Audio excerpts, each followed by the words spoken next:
Ito naman si Margaret. Hey Margaret. Ating Siberian Husky na blue ang mata.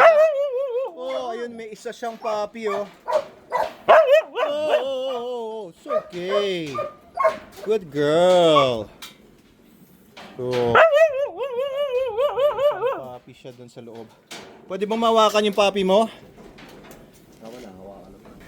Ayan pala. Sige, kunin mo nga yung puppy. Tingnan natin. Lalaki ba yan? Isa lang yung puppy niya, eh, no?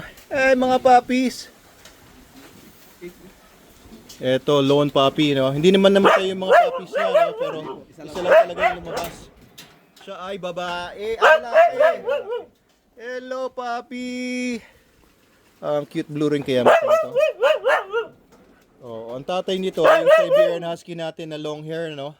Opo, si Wolf. Si Wolf.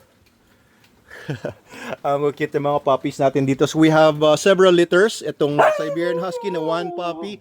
Itong mga anak ng Dutchie natin na cross ng Belgian na 6 puppies at yung Rottweilers natin doon na 9 puppies. Ayan, may mga paggagamitan tayo ng mga yan. Oo, sa canine work. Pero ito, hindi naman natin magagamit sa canine yan. Oo, pambenta lang natin yan.